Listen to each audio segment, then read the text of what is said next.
पवित्र वचन या चॅनलमध्ये आज आपण बायबल उत्पत्ती प्रकरण 12 अब्रामाला देवाचे पाचारण. परमेश्वर अब्रामाला म्हणाला, तू आपला देश, आपले गणगोत व आपल्या बापाचे घर सोड आणि मी दाखवीन त्या देशात जा. मी तुला आशीर्वाद देईन, तुझ्यापासून मोठे राष्ट्र निर्माण करीन. मी तुझे नाव मोठे करीन. लोक तुझ्या नावाने इतरांना आशीर्वाद देतील. जे लोक तुला आशीर्वाद देतील त्यांना मी आशीर्वाद देईन आणि जे लोक तुला शाप देतील त्यांना मी शाप देईन. तुझ्यामुळे पृथ्वीवरील सर्व लोक आशीर्वादित होतील. तेव्हा अब्रामाने परमेश्वराची आज्ञा मानली. त्याने हरान सोडले. लोट त्याच्याबरोबर गेला. यावेळी अब्राम 75 वर्षाचा होता. हरान सोडताना तो एकटा नव्हता, तर त्याने आपली बायको साराय, पुतण्या लोट आणि हरानमध्ये त्यांनी मिळवलेली मालमत्ता तसेच गुलाम या सर्वांना बरोबर घेऊन त्याने हरान सोडले व तो कनान देशाच्या प्रवासास निघाला आणि कनान देशात आला.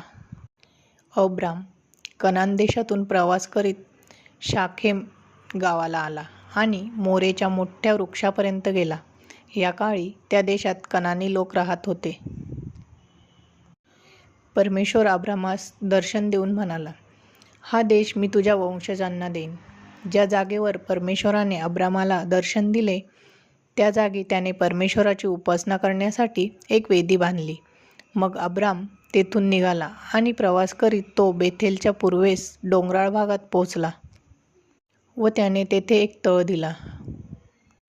तेथून बेथेल पश्चिमेस होते आणि आय शहर पूर्वेस होते.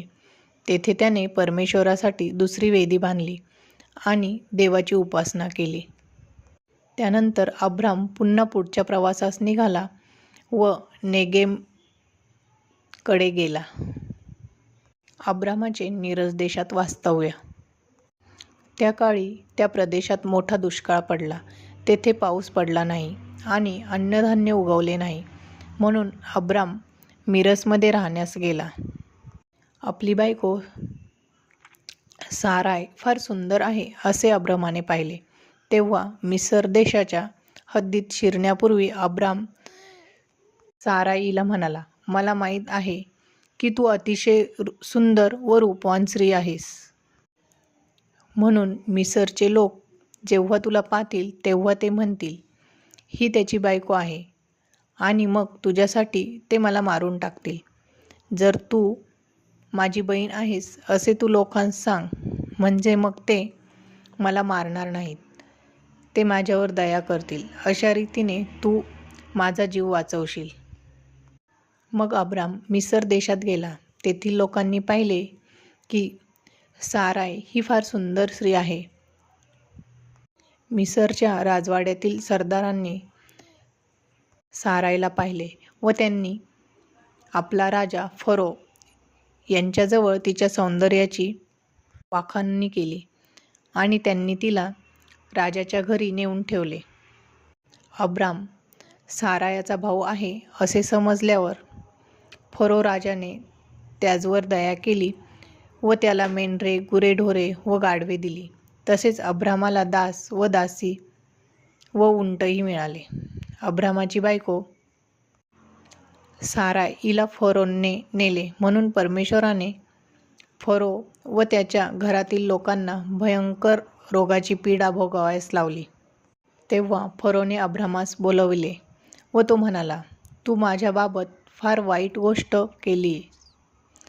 साराय तुझी बायको आहे हे तू मला सांगितले नाहीस का? ती माझी बहीण आहे असे तू का म्हणालास? मला बायको करण्यासाठी मी तिला नेले होते, परंतु मी आता तुझी बायको तुला परत करतो. तिला घेऊन येथून निघून जा. मग अब्रामाची मिसरमधून बाहेर रवानगी करावी अशी फारोने आपल्या सरदारांना आज्ञा दिली. तेव्हा अब्राम व त्याची बायको साराय यांनी आपले सर्व काही बरोबर घेऊन मिसर सोडले. प्रार्थना. हालेलुया. हे माझ्या स्वर्गातील पिता, हे परमेश्वरा, तू आजचा सुंदर दिवस आमच्यासाठी दिलास त्याबद्दल तुझे खूप खूप धन्यवाद. आजच्या या सुंदर दिवशी आम्हाला सर्वांना तू आशीर्वादित केलेस. तुझ्या पंखांखाली आम्हाला सुरक्षित ठेवले. आम्हाला कुठल्याही प्रकारची वेदना दिली नाहीस, त्याबद्दल तुझे खूप खूप धन्यवाद. आजच्या दिवसाचे जे नियोजलेले कामं आहेत ते तुझ्या आशीर्वादाने, तुझ्या कृपेने सर्व काही नियोजनाप्रमाणे सिद्ध कर. कुठल्याही प्रकारची वाईट शक्ती, वाईट दृष्टी आमच्यावर पडणार नाही, अशी तू आमची काळजी घे. हे आमच्या स्वर्गातील पिता, हे परमेश्वरा, आम्हाला सर्व संकटांपासून, सर्व आजारांपासून, सर्व वाईट शक्तींपासून दूर ठेव. आमच्या सर्वांच्या इच्छा, स्वप्न सर्व तुझ्या इच्छेनुसार आणि तुझ्या आज्ञेनुसार पूर्ण होईल अशी तू आम्हाला आशीर्वादित कर. येशूच्या नावाने मी प्रार्थना करते. कृपा करून स्वर्गातल्या राज्यात बसून दया करून आमची प्रार्थना ऐक. कारण राज्य, सामर्थ्य आणि गौरव सर्व काळ तुझीच आहे.